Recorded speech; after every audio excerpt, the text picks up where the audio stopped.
Kamu pernah nggak ketemu orang atau kenal orang atau jangan-jangan kamu sendiri, yang mana orang itu tuh cenderung untuk maunya netral terus. Kalau lagi ada peristiwa apapun, dia selalu berusaha netral. Padahal bisa jadi di situasi itu, netral itu bukan sikap yang optimal. Nah, ini namanya bias netral ya, atau neutrality bias. Atau pernah nggak kamu ketemu orang yang merasa bahwa nilai baik dan buruk itu atau nilai benar dan salah itu nggak punya acuan inheren gitu. Segalanya serba tergantung siapa yang melakukan, tergantung konteksnya apa, tergantung menurut siapa, dan intinya pada dasarnya nggak ada yang baik, nggak ada yang punya esensi baik dan nggak ada yang punya esensi buruk gitu. Semuanya tergantung. Nah, ini pandangan relativisme ya, relativisme moral, di mana kita berpikir bahwa tidak ada nilai moral yang universal atau mutlak yang berlaku untuk semua orang di setiap waktu dan tempat. Apa yang dianggap benar atau salah oleh suatu kelompok mungkin beda dengan kelompok lain, dan gak ada standar objektif yang dapat digunakan untuk menentukan mana yang lebih baik. Ada juga pandangan filosofis yang menyatakan bahwa tidak ada nilai moral objektif atau absolut. Nah, konsep moral, konsep benar dan salah itu cuma ilusi konstruksi sosial aja dan tanpa dasar. Yang kayak gini biasanya disebutnya nihilisme ya, spesifiknya nihilisme moral. Menurut nihilisme moral, segala bentuk moralitas baik yang berasal dari agama, hukum, atau norma sosial itu dianggap sebagai kesepakatan bersama yang tidak memiliki dasar objektif. Tapi tanpa aturan moral yang mengikat, tanpa nilai objektif, bukankah dunia ini akan jadi tempat yang penuh dengan ketidakpastian?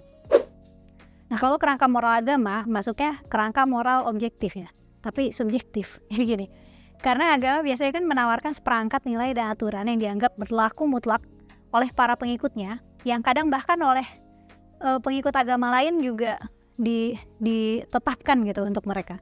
Nah, dalam kerangka ini, moralitas itu tidak ditentukan oleh individu atau budaya semata, tapi berasal dari otoritas yang dipercayai sebagai otoritas yang lebih tinggi, seperti Tuhan, seperti wahyu, nabi, ulama, atau prinsip-prinsip spiritual yang dianggap abadi dan gak berubah dan sebagainya.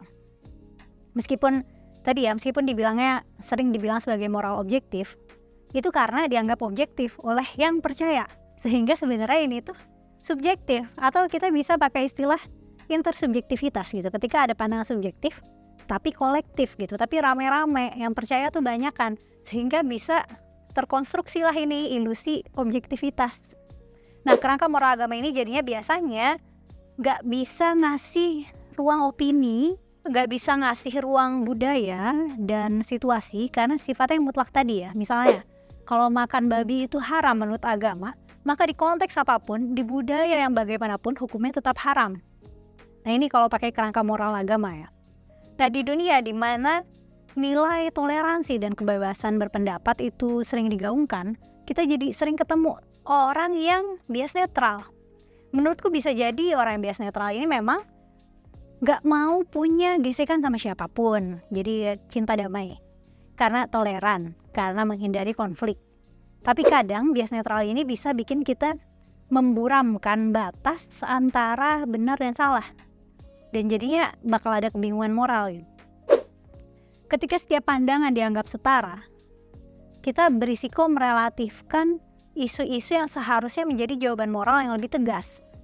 Misalnya penolakan terhadap genosida, rasisme, atau pelanggaran hak asasi manusia. Nah, bias netral seringnya kan terdengar nih dalam diskusi media, di mana isu-isu kontroversial dihadirkan seolah-olah semua sisi punya bobot yang sama. Misalnya perdebatan tentang perubahan iklim, di mana pandangan ilmiah dan pandangan penolakan itu disajikan secara setara, meskipun bukti ilmiah jelas nih mendukung keberadaan perubahan iklim yang disebabkan oleh manusia. Pendekatan netral seperti ini menyejajarkan pandangan berbasis bukti dengan pandangan yang tidak memiliki dasar kuat, sehingga mengaburkan mana yang benar dan mana yang salah. Bias netral juga muncul dalam perdebatan etika, di mana semua pandangan moral diperlakukan seolah-olah sama validnya. Misalnya kayak pandangan-pandangan, oh semua manusia itu pada dasarnya baik kok, atau semua agama itu baik kok gitu. Yang kayak gitu ya. Nah, bahkan ketika misalnya pandangan tersebut mendukung tindakan yang secara jelas melanggar hak asasi manusia.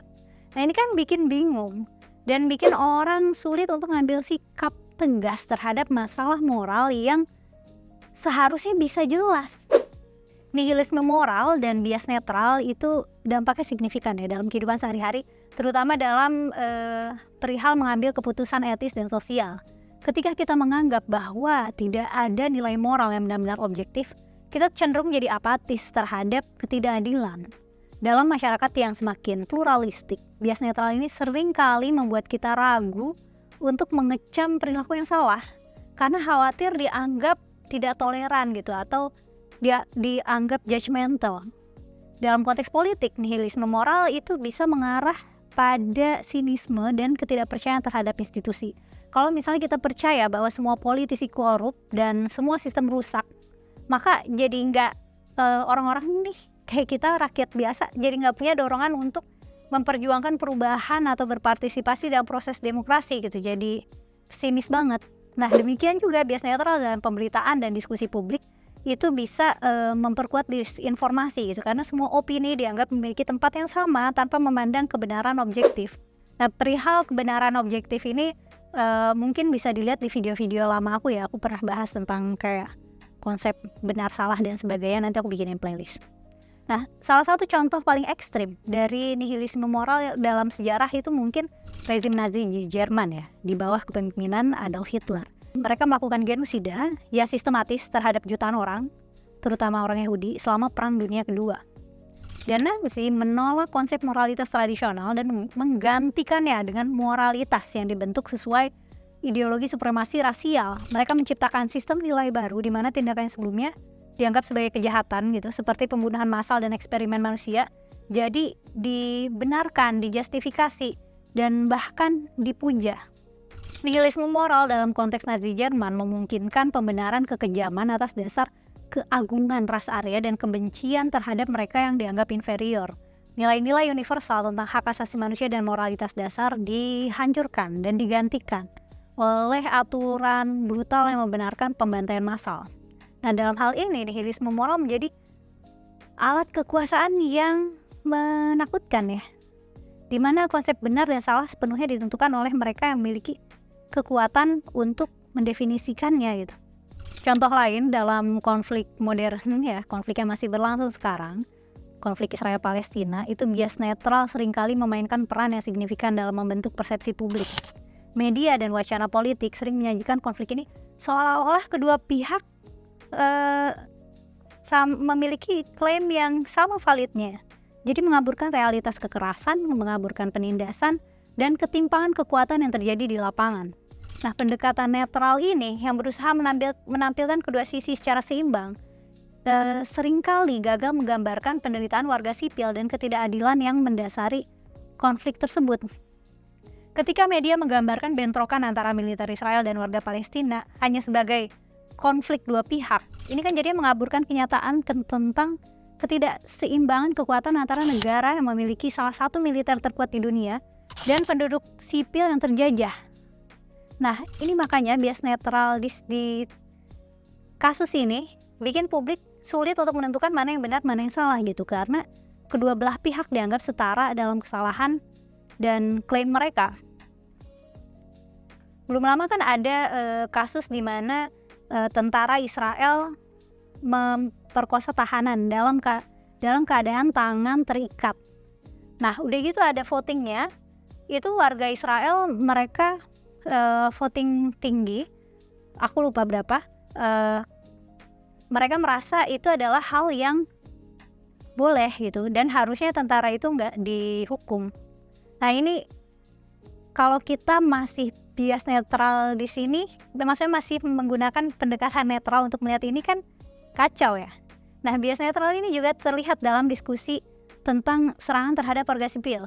Ketika serangan udara Israel misalnya menghancurkan rumah, sekolah, itu disamain aja sama serangan roket dari kelompok militan Palestina pada tanggal 7 Oktober gitu. Ini balasan untuk 7 Oktober. Nah, ini kan jadi mengabaikan konteks yang lebih luas ya, konteks luas dari penjajahan, blokade, dan kekerasan struktural yang dialami oleh warga Palestina selama beberapa dekade.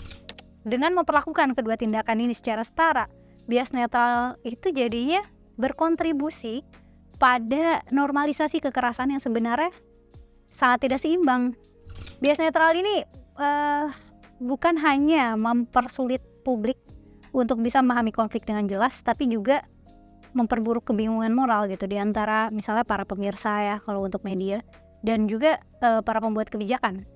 Ketika semua tindakan dianggap setara, solusi yang adil jadi semakin sulit untuk dicapai. Penindasan dan ketidakadilan itu ya tinggal dilihat aja, itu konflik lama, pertengkaran lama, itu mereka berdua emang selalu begitu gitu. Padahal dalam kenyataannya ada nih ketidakadilan struktural dan perbedaan kekuatan yang sangat-sangat signifikan. Makanya bias netral itu sebenarnya bisa jadi bahaya serius kalau digunakan dalam konteks konflik ya dan ketidakadilan gitu. Dengan menyamakan semua perspektif, kita berisiko mengabaikan penderitaan nyata yang terjadi dan gagal untuk melawan tindakan yang jelas-jelas melanggar hak orang lain. Contoh-contoh tadi jadinya ngingetin kita ya, contoh Nazi Jerman dan Israel Palestina, itu ngingetin kita kalau posisi netral dan nihilisme moral itu kan posisi yang tanpa konsekuensi. Apakah kita siap nih untuk menghadapi kenyataan bahwa beberapa hal memang salah secara objektif? Maksudnya itu bisa diukur sebagai kesalahan meski gak nyaman untuk diakui. Bagaimana kita bisa melawan ketidakadilan jika kita terus-menerus mengaburkan batas antara yang benar dan salah? Bisa kita benar-benar bersikap netral di dunia yang penuh ketimpangan dan penindasan gitu. Jadinya ini kembali ke masalah apakah kita berani mengambil sikap dan menyuarakan ketidakadilan atau akan terus berlindung di balik retorika netralitas. Kalau menurut kamu gimana? Gimana pandangan kamu tentang nihilisme moral dan bias netral? Apakah sikap netral selalu baik atau ada kalanya kita harus berani memilih sisi? Tulis kolom komentar ya. Makasih udah nonton sampai selesai. Sampai ketemu di konten selanjutnya.